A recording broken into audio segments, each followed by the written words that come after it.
Plática de esta noche. Hoy nos proponemos investigar sistemas que nos permitan experimentar eso que está más allá del cuerpo físico, eso que pertenece a otras dimensiones de la naturaleza y del cosmos. Bueno, ante todo es necesario que los hermanos pongan mucha atención.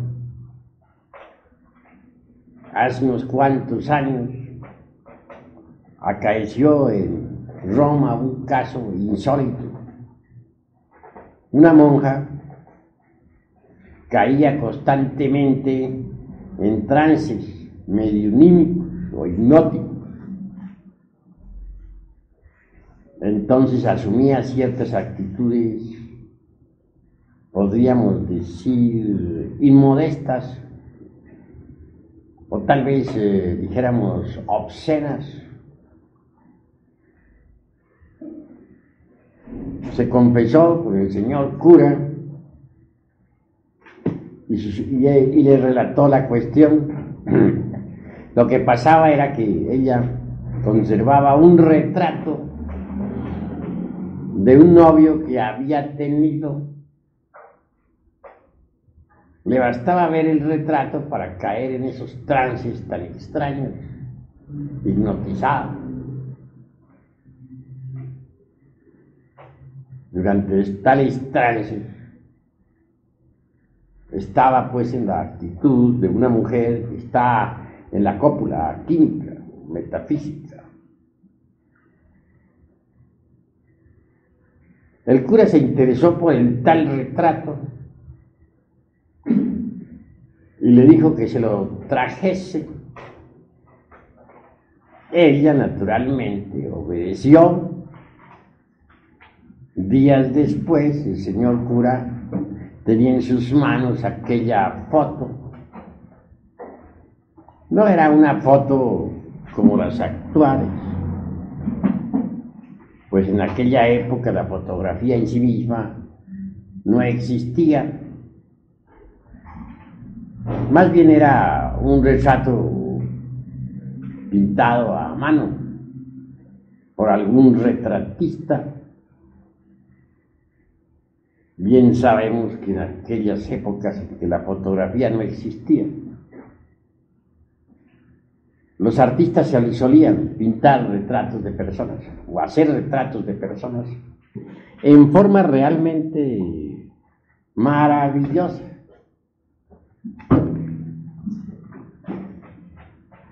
Mas al examinar aquel retrato se pudo evidenciar claramente que tenía un marco bastante interesante, un marco lleno de piedras, no diría preciosas, sino más bien piedras de adorno, piedras falsas o fantasías, pero que en todo caso eran brillantes. Le bastaba a ella ver tales piedras brillantísimas para caer de hecho en trance hipnótico y hasta mediunímico. El cura le experimentó con ella y el resultado siempre fue el mismo. Consultó a otra autoridad más eminente en estas cuestiones y se hicieron distintos experimentos con otros sujetos. Fue entonces cuando la hipnología tomó gran fuerza. Por doquiera surgieron sujetos impresionables, pasivos, que fueron sometidos a sueño hipnótico mediante piedras brillantes. Se hacía mirar fijamente a las piedras brillantes, se hacían pases sobre la cabeza, el cuerpo del paciente, y entraba en sueño profundo. Se puso de moda entonces la curación por medio del hipnotismo. Todo esto acaecía en plena Edad Media, cuando ardían las hogueras de la Inquisición por todas partes. Así que la hipnología que hoy se estudia en la Facultad de Medicina, pues no es cosa nueva, ni la aplicación del hipnotismo a la cuestión médica tampoco es una novedad. Ya se ensayó en ese sentido en aquella época. No está de más decir que tales ensayos resultaban en el fondo peligrosos, porque el santo oficio estaba muy activo. Pero hasta los mismos clérigos se habían interesado por el caso de la monja. Se propagó entonces por toda Europa la cuestión de la hipnología, que bien pronto se sucedió por el mediunismo y afines. Toda clase de experimentos psíquicos se suscitaron a raíz de la cuestión esa.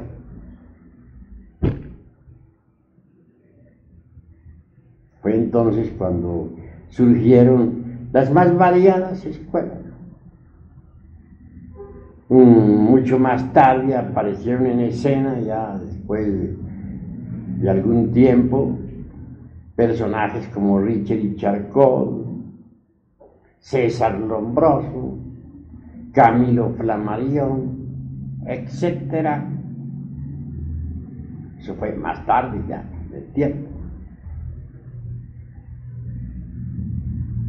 En cuanto a experimentos, los hubo notables, pero mucho más tarde, como resultado de aquellas inquietudes medievales. No está de más recordar, por ejemplo, los experimentos con Eusapia Paladino de Nápoles. Esa mujer despertó inquietudes en toda Europa. En presencia de ella, por ejemplo, una mesa se levantaba en el aire, violando la ley de gravedad. Claro, vinieron sabios a Nápoles, de toda Europa. Iban ellos con el propósito, decían, de desenmascarar el fraude. Gentes escépticas por naturaleza y materialistas. Aquellos científicos empezaron por examinar el organismo físico de Eusapia Paladino. Se examinó la orina, la sangre, etcétera, etcétera. Para los experimentos se utilizó un laboratorio muy bien equipado.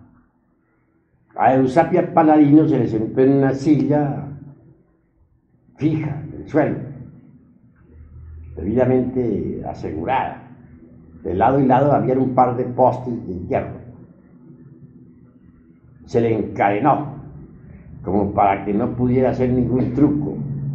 Se le envolvió el cuerpo con alambres eléctricos. Hasta los dedos de las manos estaban conectados con alambres eléctricos. Cualquier movimientito, por insignificante que fuese, era suficiente como para que sonara un timbre.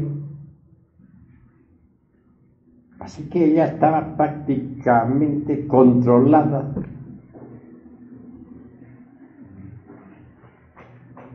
Sin embargo, después de las correspondientes sesiones, o digo yo, después de caer ella en trance hipnótico, se sucedieron fenómenos extraordinarios. Ciertamente una mesa levitó en el aire,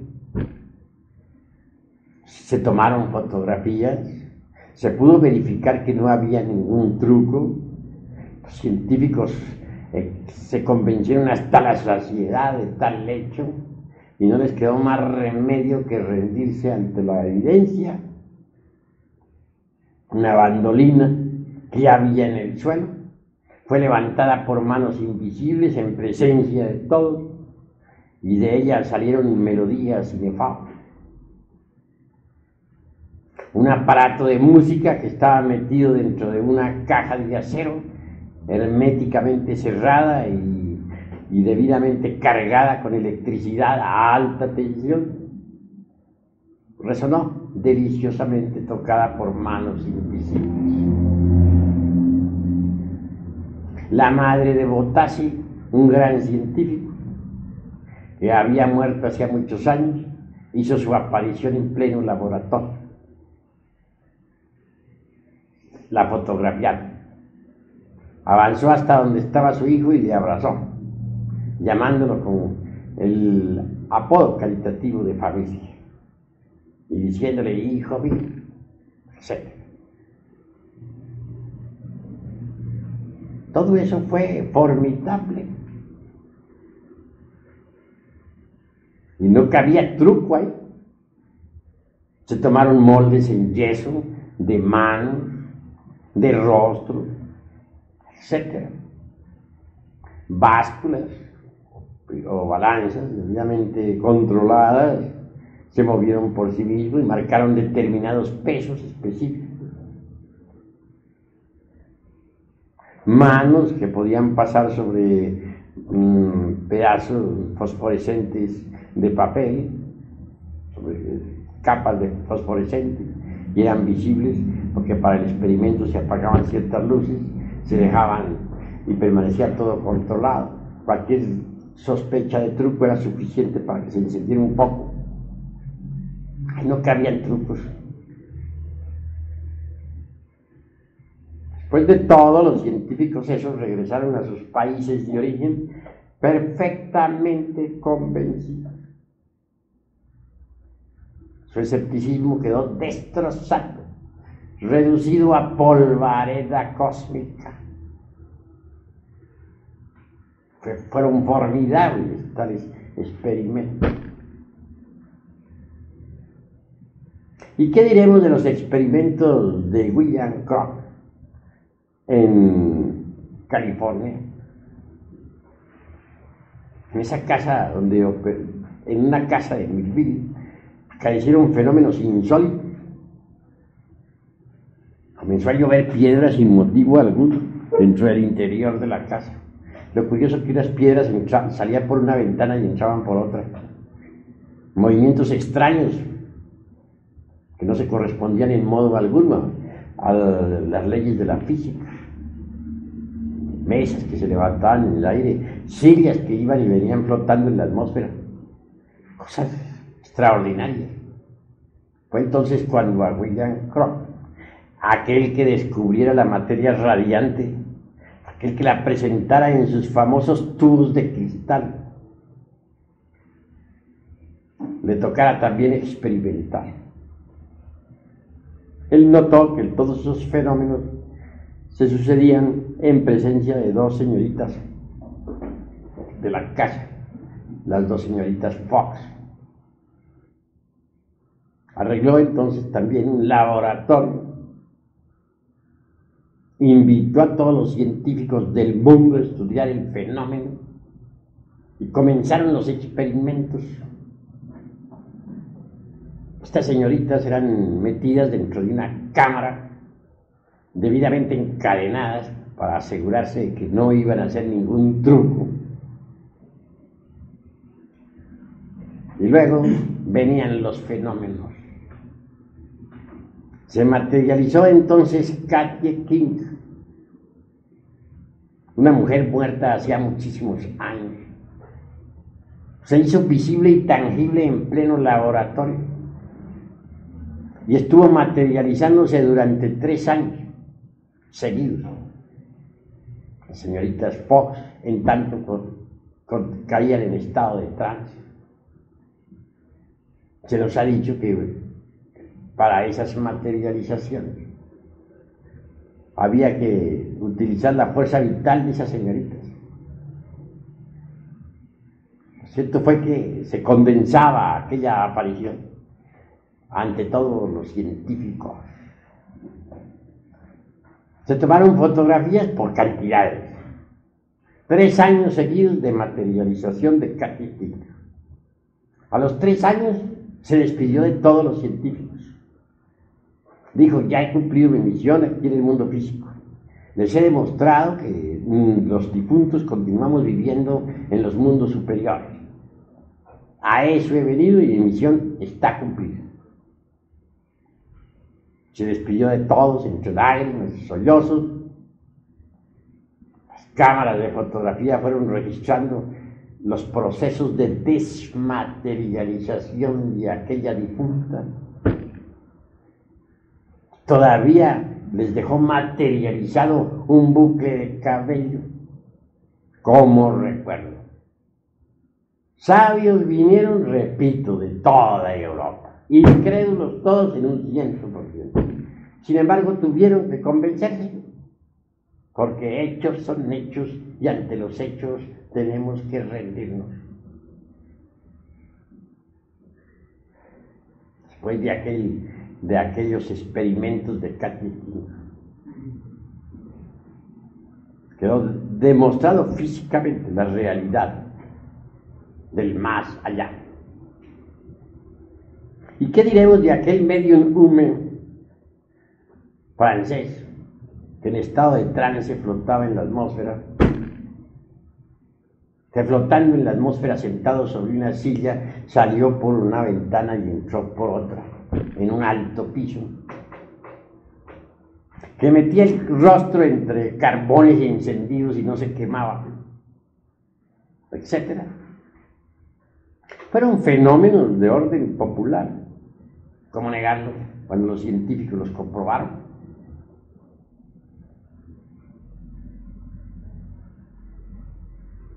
Sin embargo, es obvio que esas comprobaciones de tipo psíquico experimental tampoco llevaron a nadie a la iluminación. Nadie se transformó con eso. Lo único que se consiguió fue demostrar la realidad, pues, de las dimensiones superiores de la naturaleza y del cosmos. Pues nadie se transformó con eso. Toda esa serie de sucesos mediunímicos, todos esos experimentos de tipo psíquico, se hicieron populares y como secuencia o corolario aparecieron escuelas de tipo pseudo-esotérico, pseudo-ocultista, medio mediunímicas, medio espiritistas, medio esoteristas, de todo un poco, que se popularizaron.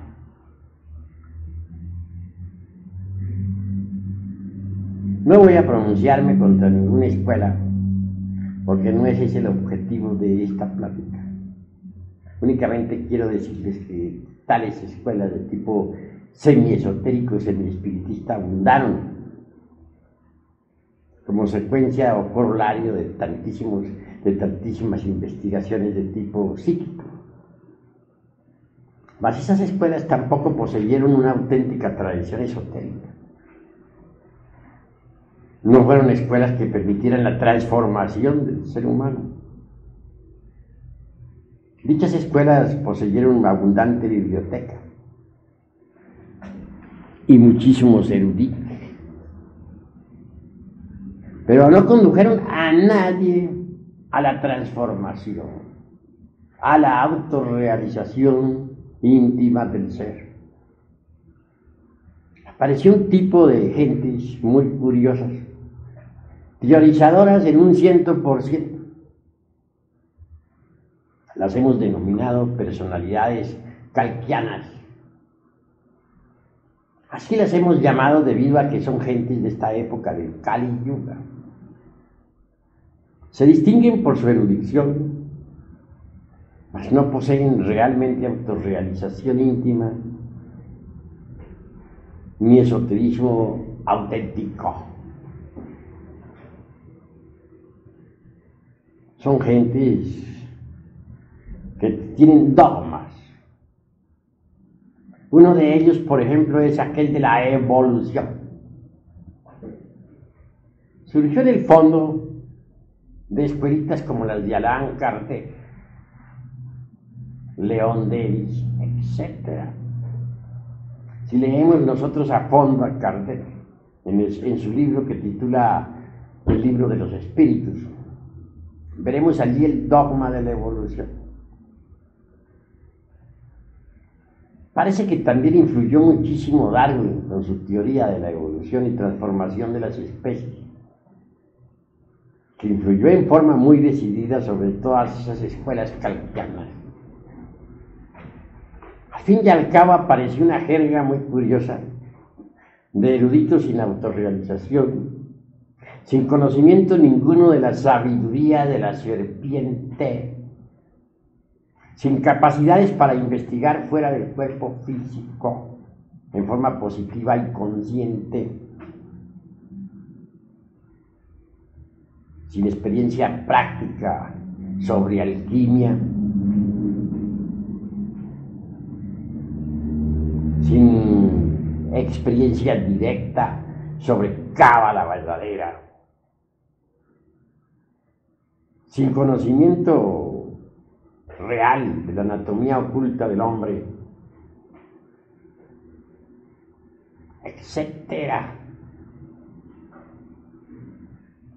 Esa curiosa jerga pareció echar raíces por todas partes y se multiplicó en forma evidente por todo el mundo. Ahora tienen distintos nombres. No seré yo precisamente quien vaya a publicar los nombres de todas esas escuelitas, porque cada cual es libre de pensar como quiera, y en modo alguno me propongo atacar a otras organizaciones. Así les diría a ustedes que se basan en fundamentos falsos. Cuando uno no conoce la sabiduría de la serpiente, cuando uno no es un verdadero alquimista de laboratorio, cuando uno no es capaz de operar prácticamente con la alquimia y de moverse en cualquier sefirote, cuando uno es esclavo del dogma de la evolución y está lleno de infinitos temores y prejuicios, obviamente marcha por el camino del error.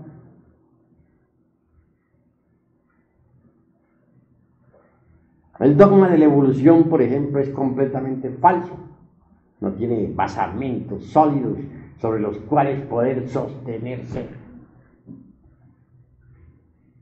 Se dice que uno va evolucionando en cada reencarnación, poco a poco, hasta que llegue el momento en que se libera después de millones de existencias. Cuando alguien ha tomado en serio tal teoría, no se preocupa realmente por trabajar sobre sí mismo, porque se dice a sí mismo, pues algún día llegaré, si no llego ahora llegaré dentro de 1.000.000 de vidas. En esas condiciones pierde el tiempo y al fin lo sorprende el hecho de que se agota su ciclo de existencias y no le queda más remedio que ingresar en la involución sumergida de los mundos infiernos. Ha perdido su tiempo. Tales escuelas, entre otras, le infundieron a las gentes temor sobre el Kundalini. Eso es peligroso, que eso si se desvía el Kundalini por otro lado, se despiertan las más terribles pasiones, que se vuelve loco. Entonces, ¿para qué le hablan a la gente del Kundalini? Pues mejor sería que no lo citaran. Para luego decir que es peligroso, pues mejor no le digan nada. Primero le hablan bellezas sobre la Kundalini, que abre todos los chakras, que desarrolla todos los poderes, que lo conduce a uno a la iluminación, etc. Y después le salen con que es peligroso, que mejor no se metan. Mejor, en esas condiciones se va al fracaso, pues claro. Primero le dicen una cosa y luego le dicen otra, le dicen que no despierte el Kundalini porque es peligroso. Entonces, ¿para qué se lo mencionan si es peligroso?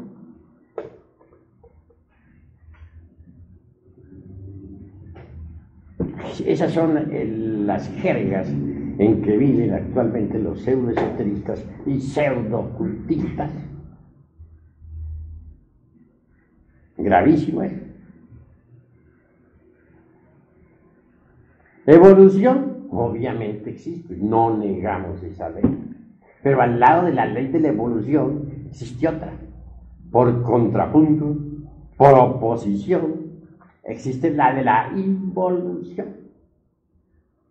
Pero son leyes meramente mecánicas que nada tienen que ver con la autorrealización íntima del ser. Hay evolución en el grano que germina, en el tallo que crece, en el árbol que ha echado ramas y frutos. Hay involución en la planta que se marchita, que decrece y al fin se convierte en un montón de leños. Hay evolución en la criatura que se gesta dentro del vientre materno, en el niño que nace, que se desarrolla, en el adolescente, en el joven que lucha por la existencia, en el hombre maduro y fuerte, etc. Pero hay involución también en el anciano, en el hombre que cada día envejece más y más, y que al fin entra en estado de decrepitud y muere. Procesos meramente naturales. No negamos en modo alguno la existencia de estas dos leyes. En lo que no estamos de acuerdo es en atribuirle a las mismas principios y conceptos completamente equivocados. Toda esta jerga de tipo dogmático, toda esta pseudosapiencia teórica de las distintas escuelas del pseudocultismo y pseudoesoterismo barato, surgieron en realidad como secuencia o corolario de todo ese psiquismo anterior, espiritismo, mediunismo, mesas parlantes, sujetos en trance, etc. Entonces esa jerga no tiene realmente fundamentos sólidos. No tiene sistemas de investigación superior. Porque en modo alguno me parece correcto que querramos nosotros basar nuestros experimentos exclusivamente en sujetos pasivos, mediúnicos. Se ven tantos errores en el psiquismo barato que me parece que los hombres serios en modo alguno deberían ocuparse de esa clase de, dijéramos, de fenómenos tan ignorantes. Como cita diré algo muy interesante. A poco tiempo, en un lumicial de la hermana República de Venezuela, cierta mujer de tipo mediunímico cayó en estado de trance. Una dama que todavía no había disuelto el ego y que por lo tanto en modo alguno estaba preparada para recibir desideratos cósmicos o mensajes trascendentales del ser. Pero lo curioso es que ya estando en estado medionímico le dio por ser sabia. Llamó a fulano de tal y le dijo: tú has recibido la primera iniciación de misterios mayores. Tú, fulano de tal, tienes la cuarta. Tú, sutano, la quinta. Total, que todos los hermanitos de ese inicial resultaron mahatmas, puros hierofantes. Ahí no había ninguno chiquito, todos eran grandotes. Hermanitos recién llegados ya eran hierofantes. afortunadamente ese Lumicial se cerró, gracias a Dios, porque habían caído en un estado de locura insoportable. De cuando en cuando se dan esos casos en los Lumiciales de algún psíquico cargado de yoes, subjetivo en un 100%, que cae en trance y ya se nos vuelve sabio. Todo esto nos está indicando, mis estimables hermanos, que no es el psiquismo barato, ni el mediunismo, ni los estados incoherentes e imprecisos de una mente desordenada, lo que pueda llevarnos a nosotros realmente a la iluminación. Obviamente no. Existe también la yoga. No quiero pronunciarme contra la yoga, pero sí señalaré algunos peligros. Los hatha yogis, por ejemplo, creen que únicamente a base de puras posturas yógicas es posible la autorrealización íntima del ser. Ese concepto está equivocado. Tampoco quiero irme al otro extremo y decir que alguna gimnasia hatha yogina sea inútil. No, hay ciertas gimnasias hatha yoginas que pueden ser útiles para la salud, para el cuerpo físico. Pero en modo alguno podrían conducirnos a la liberación final. Se trata de buscar el camino. Sucede que la humanidad vive metida en un laberinto sin salidero por ninguna parte. Pero conclusión que ahora vayamos hacia los Himalayas. En el Tíbet hay multitud de anacoretas que se encierran en cavernas de por vida. Sus gurujis les han enseñado diversas técnicas de la meditación. Algunos se han convertido en atletas, otros creen ya estar liberados, etc.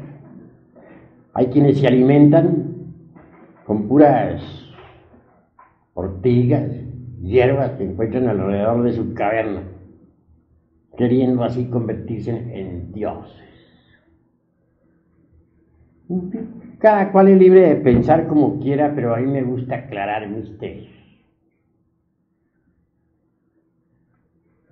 No negamos que algunos de esos anacoretas han conseguido hacerse en verdaderos atletas de la meditación, en ese estado de éxtasis. Suele suceder que la esencia del yogín se desembotelle, se escape del ego. Y en ausencia del ego, la esencia puede sumergirse entre el vacío iluminador. Allí hay ausencia de hombres y de Dios, pero se escuchan las palabras del Eterno.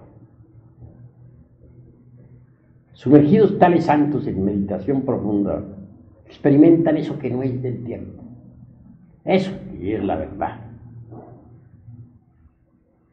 Pero más pasado el éxtasis, el chamadhi, retornan otra vez como el genio de Aladino a la botella. Se meten entre el ego para continuar con sus penitencias. Un día de esos tantos puede que se escapen en un Mahasamadhi, se desencarnen. Como la esencia está acostumbrada ya por disciplina a escaparse, salirse del ego. Entonces procederá así, con la muerte del físico. Y esa esencia podrá inclusive hasta viajar a los planetas del Cristo, planetas que giran alrededor de nuestro sistema solar, como giran los planetas físicos. Así gozarán de un samadhi delicioso.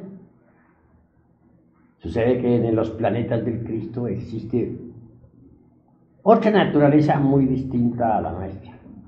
Así como la naturaleza nuestra, la del mundo físico, está sometida a los procesos de nacimiento, crecimiento, desarrollo y muerte.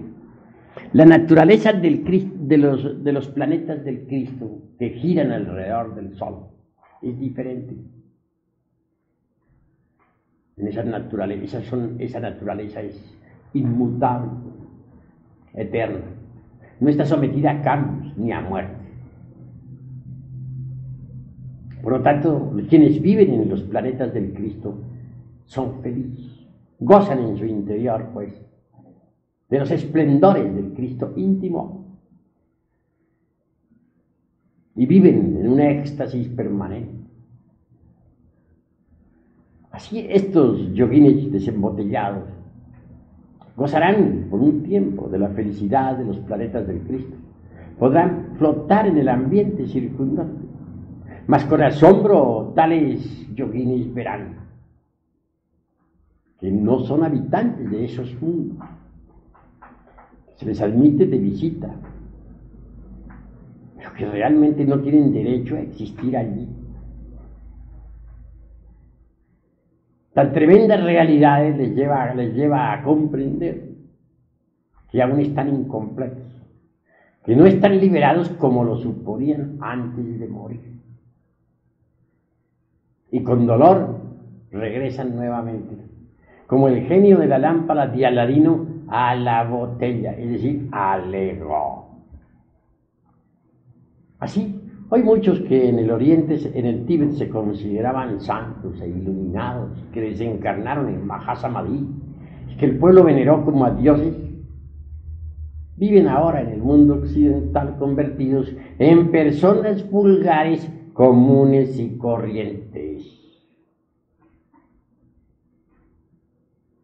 De manera, pues, que si uno no aniquila el ego, no logra la liberación final. Esa es la cruda realidad de los hechos. Aunque practique muchos ejercicios yógicos, aunque se encierre en cavernas aislado del mundo, alimentándose con hierbas por ahí silvestres, etc. Si no destruye el ego, no se libera. Bien, se ha hablado mucho en las escuelas de tipo pseudo-esotérico y pseudo-ocultista sobre la constitución septenaria del hombre. Todas esas escuelas escuelas kalkianas que diríamos, tienen abundante biblioteca. Hay obras donde se menciona claramente los 7 cuerpos del hombre y donde se afirma en forma enfática que toda criatura humana tiene ya los 7 cuerpos. De acuerdo con eso, todos ya son maestros. ¿Pero a qué se deben esos errores? Pues a erróneas interpretaciones sobre la cultura oriental. Si hubieran interpretado mejor las cosas, no habrían metido la pata como la han metido.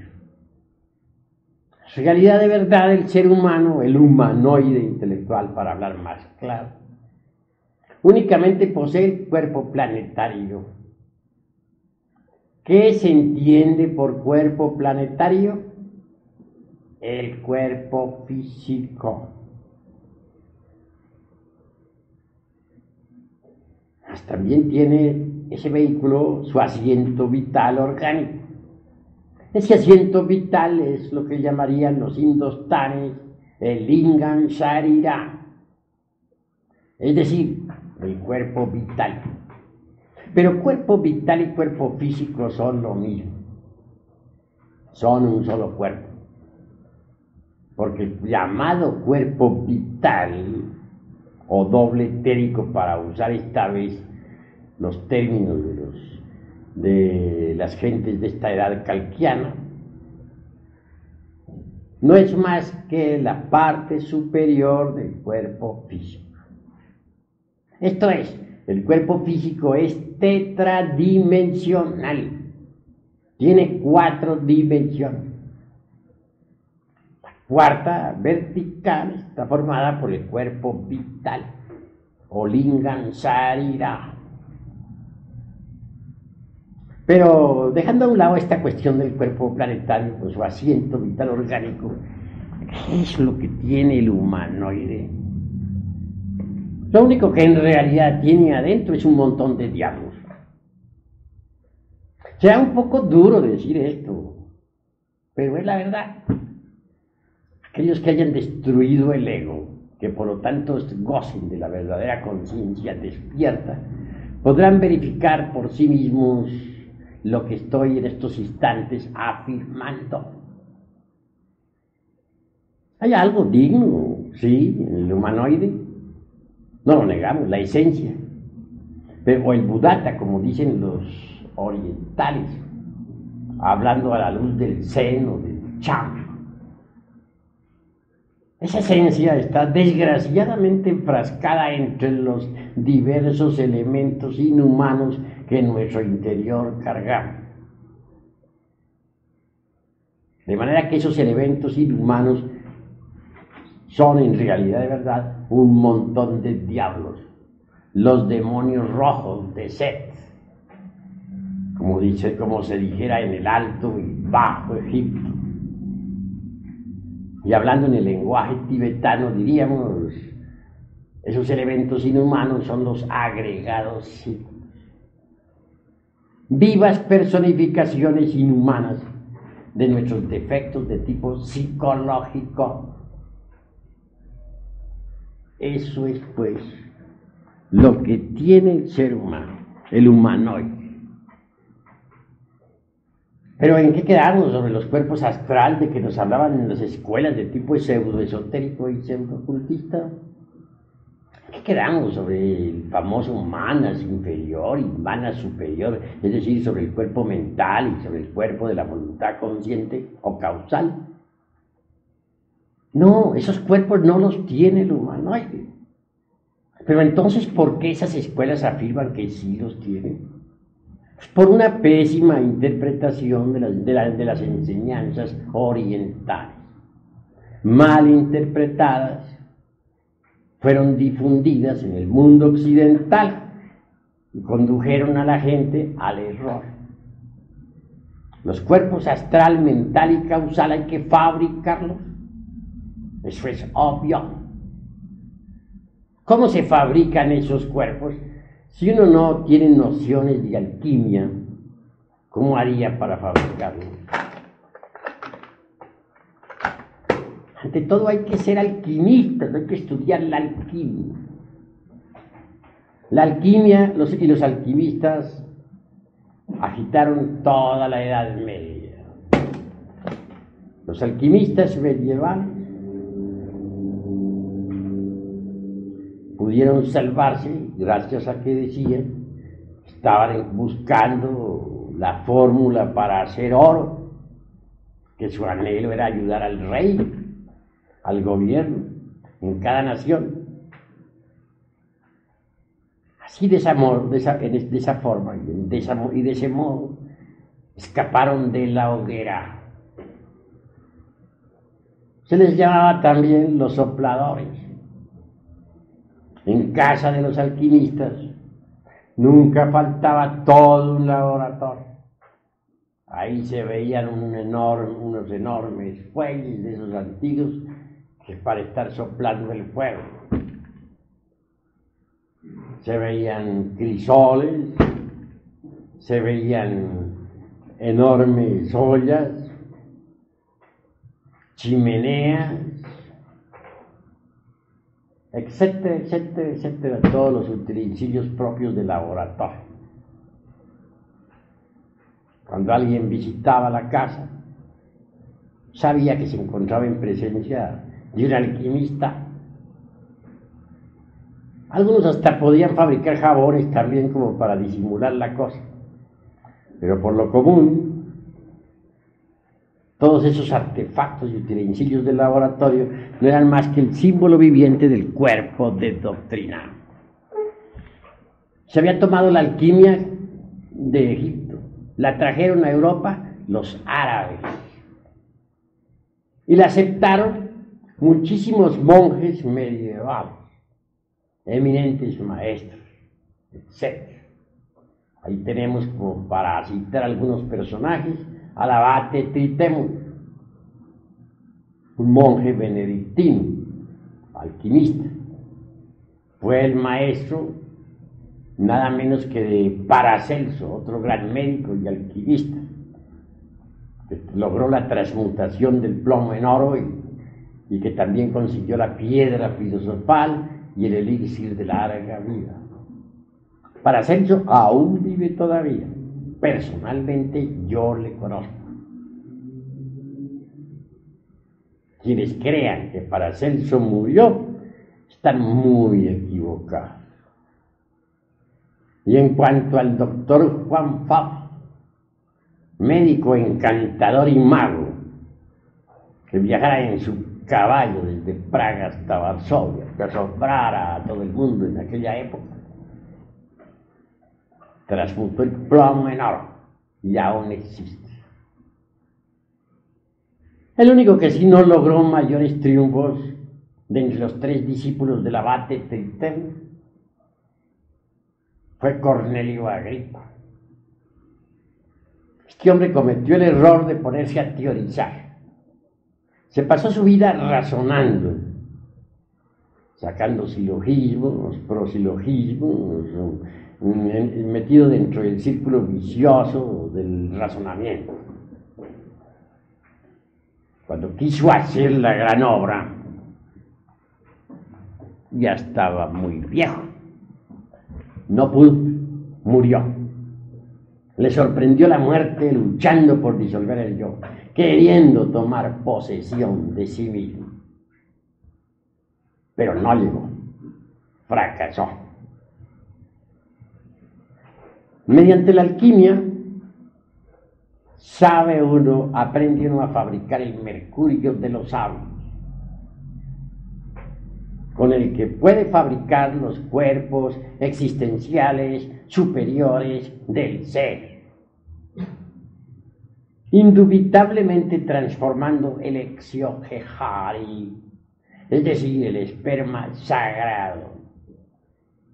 Se elabora el mercurio de los sabios.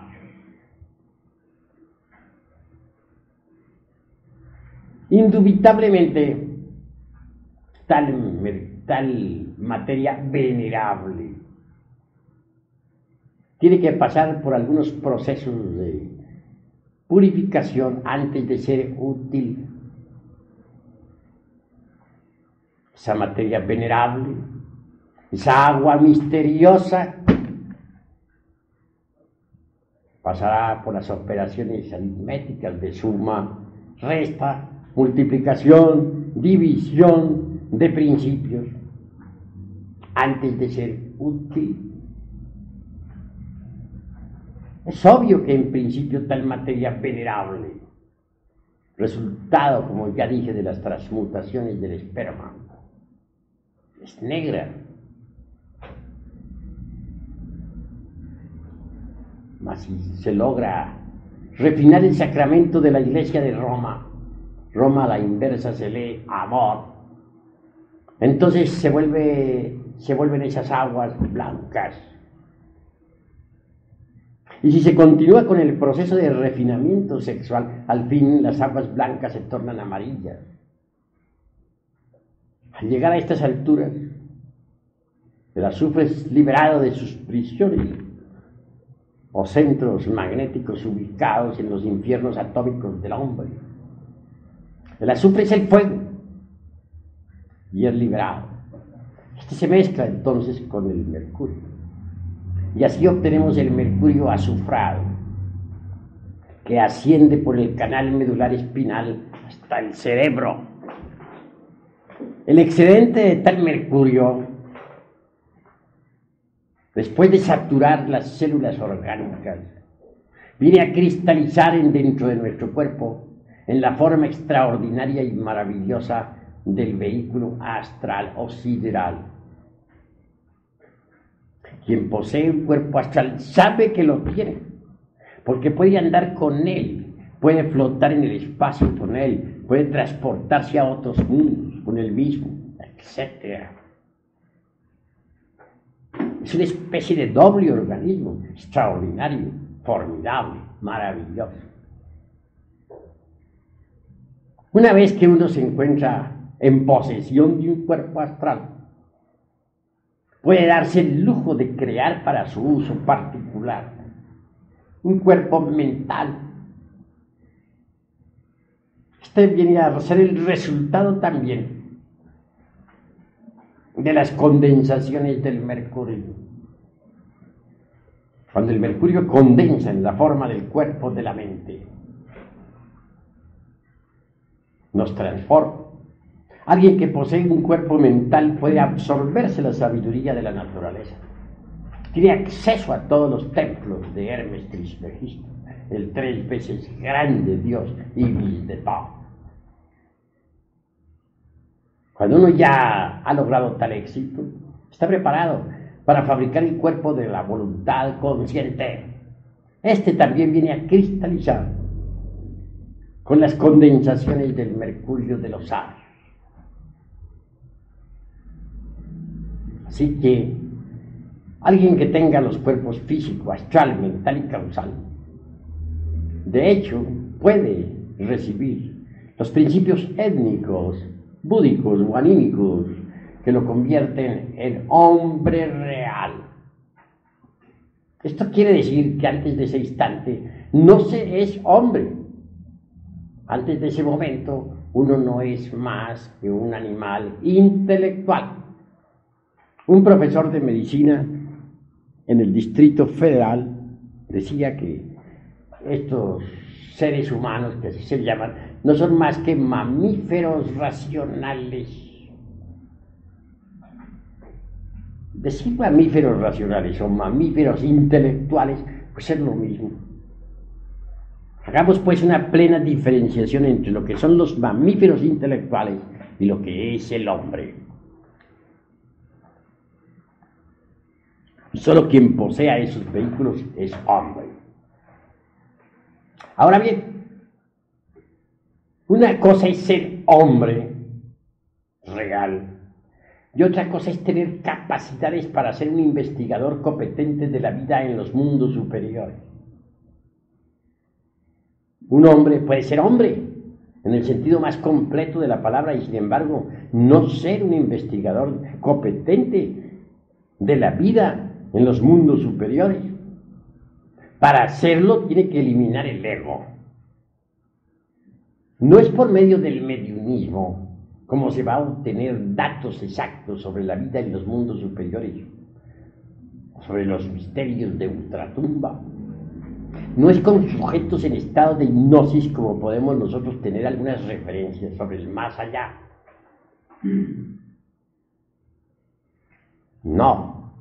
Quien quiera, verdad, convertirse en un iluminado, en un hombre consciente, en un investigador de verdad en los mundos superiores, tiene que destruir el ego. Es decir, pasar por la aniquilación budista que tanto martiriza, que tanto molesta de verdad a los fanáticos de las escuelas pseudoesoteristas y pseudoocultistas.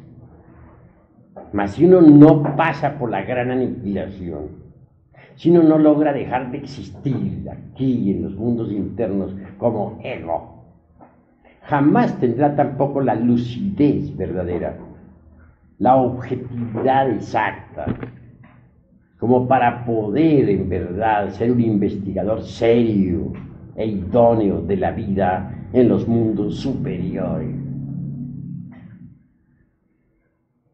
Un sujeto en estado de hipnosis subjetivo.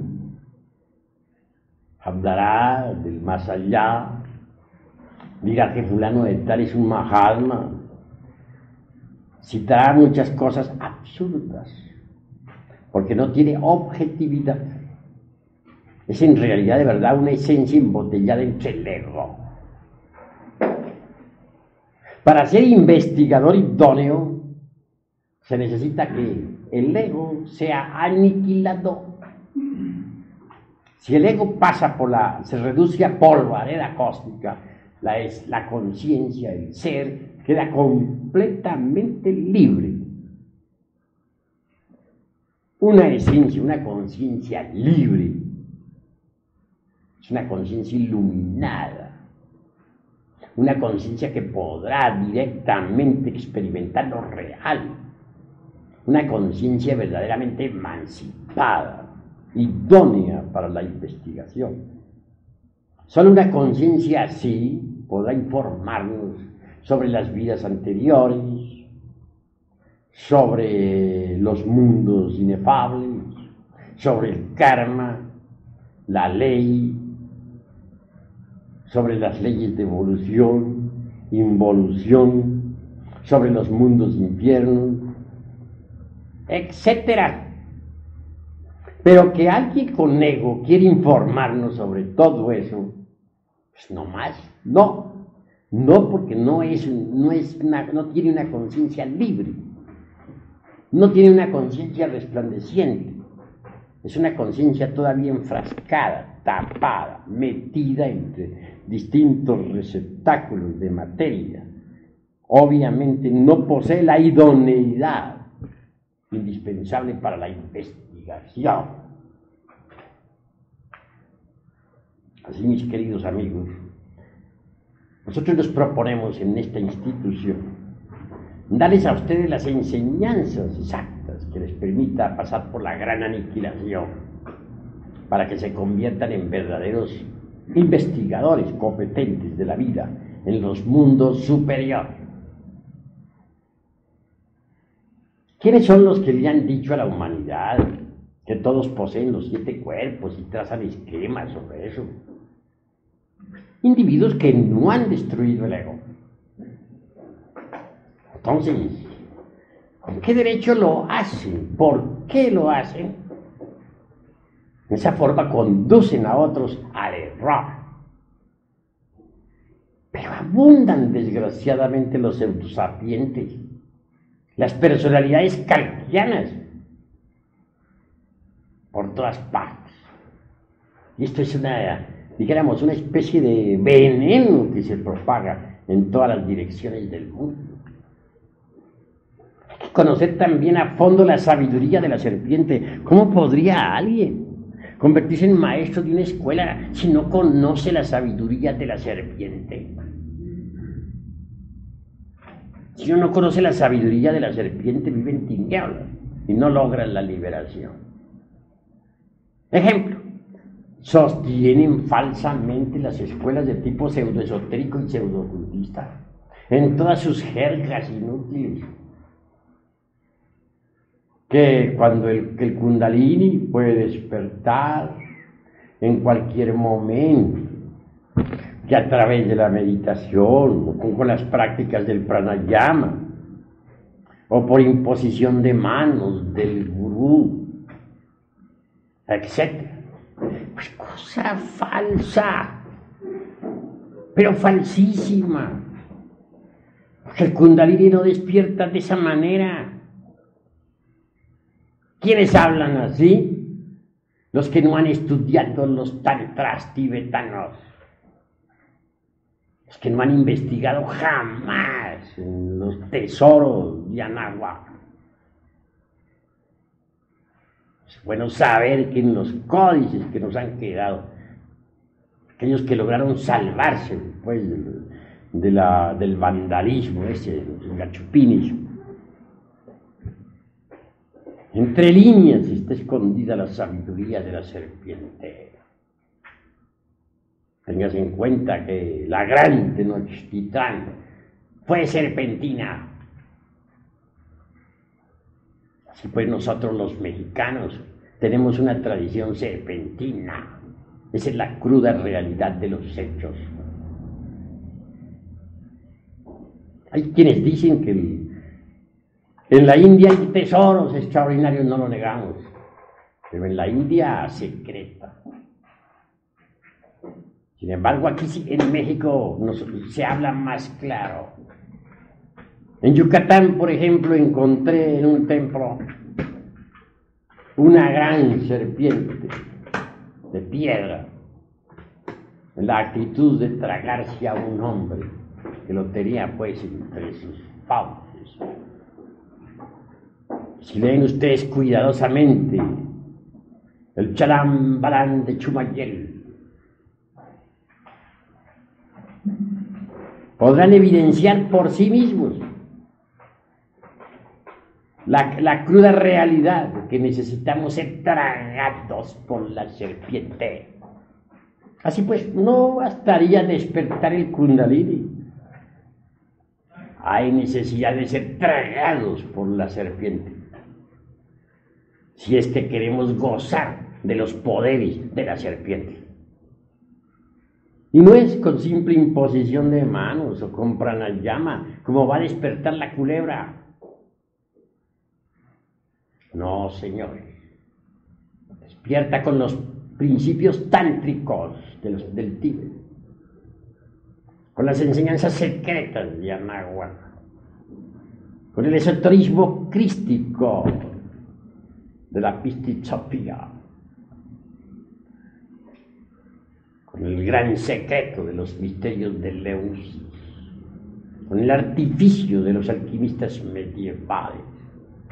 La clave es muy sencilla: conexión del Lingam Yoni, sin eyaculación jamás, del ens semen, durante toda la vida.